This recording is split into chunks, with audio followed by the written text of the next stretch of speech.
ਮੁਹੰਮਦ ਸਾਦ ਜੀ ਆਇਆਂ ਨੂੰ ਆਖਦਾ ਹੈ। ਪਾਕਿਸਤਾਨ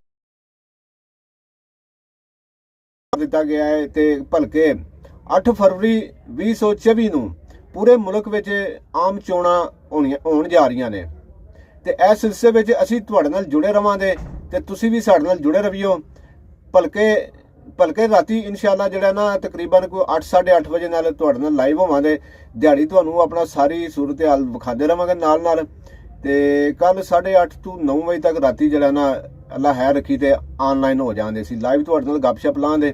ਤੁਹਾਨੂੰ ਨੰਬਰ ਵੀ ਦਿੱਤਾ ਜਾਏਗਾ, ਤੁਸੀਂ और ते कॉल करके अपनी राय भी साढ़े नाल ते सारे लोगों नाल सांझी कर सकते हो। आया वां ते लाइव इस वास्ते आया वां कि चलो नाले टेस्ट भी हो जाए ते नाले जिहड़ा ना तुहाडे नाल तुहानूं माड़ा जिहा सुनेहा भी दे दित्ता जाए। अल्लाह खैर रखी ते मिलदे आ फिर।